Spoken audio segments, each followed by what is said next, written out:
It is good to be here with you all. Today we are chatting about Udana Vayu. That is the second Vayu, the second wind that we talk about in Ayurveda. My name is Nina. I am one of the directors here at the Academy of Yoga and Ayurveda, where we have our 2 and our 300-day yoga teacher training, our 40-hour training in Ayurveda, and a 100-hour upgrade. Today we are chatting about the next Vayu, and this is all about Udana Vayu. We're back hanging out with my friend Dr. Vasant Lad, and this is really important. This is really interesting when it comes to Udana Vayu. Yesterday and the day before, we were chatting about Prana Vayu, which is kind of like that in and down action of the air or of energy.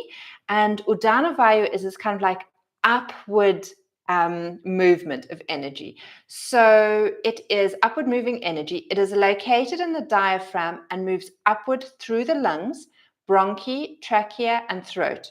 Udana also goes up into the brain and stimulates memory. So if you're struggling with memory, that's what you want to be looking out for as well. Udana is the nerve impulse that takes place at the solar plexus and tracheal plexus. It governs the movement of the diaphragm and intercostal muscles and helps the process of exhalation. So Udana is responsible for speech and expression. A person cannot speak with exhalation. So again, it's this whole upward movement. So if you upward movement of energy. So if you think of kind of like being tight in the chest, not being able to express yourself, not being able to exhale, that means that there is a problem with the Udana Vayu, and it gives a little bit more insight. So Prana Vayu, like I was saying, is the energy that brings kind of like oxygen, the air into the lungs, and Udana Vayu is the expression and the release of the exhalation. So let's move on to this little part here. Udana Vayu also helps a person rise from confusion, attachment, and depression. Yoga asanas that stimulate Udana. Now, this is really important for you yoga teachers and practitioners. Is like, okay, if you're realizing that someone is struggling with Udana Vayu, like what are practical yoga postures that we can be doing to try and stimulate this area? And that would be postures like shoulder stand. Because if you think about it, you're turning yourself again upside down and you're allowing the energy from the bottom to move down to the throat. So if you think of me upside down, that's what would be happening. All right, so it's supporting that. Other postures that help are Bhujangasana, your cobra, because you're opening up the chest, okay? And the camel pose as well. These asanas bring Udana up. And if Udana is weak, so if that Udana is very weak, indulging in actions like jogging and jumping is like beating a tired horse, because that area is already weak. And if you're trying to force it with very, very physical activity, it's actually just going to exhaust it even more. So Udana Vayu disorders create difficulty of speech, such as stuttering or muttering. So is there anyone that you know in your life that does stutter, doesn't mutter? I'm like, well, that might be me today. And that might just be, again, showing that, okay, there's a little bit of an issue with Udana Vayu at the moment. So that might be, okay, you know what, Nina, head into a shoulder stand today for a little while, or head into a camel pose.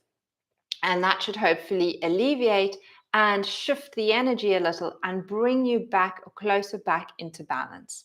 It creates lack of memory, lack of creativity, and no sense of goal direction. So if you just feel like you're like moseying through life and you don't really have a direction, you don't really have a goal, you can't really remember things, that can all be an issue with Udana Vayu.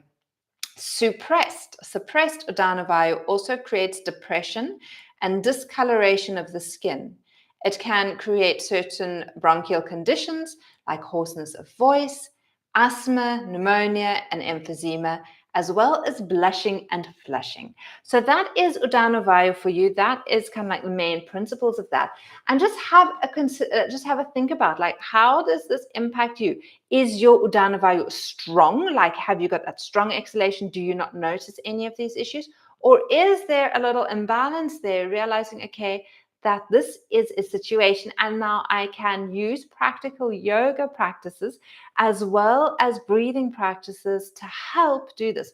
And this is why like yoga, or like a full class of yoga, is so good to do, because it encompasses all the different postures, all the different areas where you're opening, where you're closing, where you're moving to the side, where you're moving forwards, where you're moving back.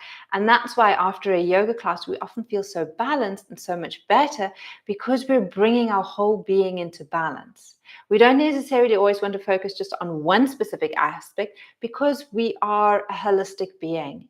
Everything impacts everything else. And so my suggestion for you today is really to head to your yoga mat, grab a yoga class. There's so many that are online. We also have, and see what your yoga practice can do for you. So that is my support, that is my advice, that is my insight for you guys today on Udana Vayu. Tomorrow we are going to be delving into Samana Vayu, so be sure to stay tuned for that one. Have a beautiful day. That's what's coming up next, so be sure to watch that one next. Have a beautiful day and catch up with you soon. Lots of love. Bye. All right, Instagrammies, I hope that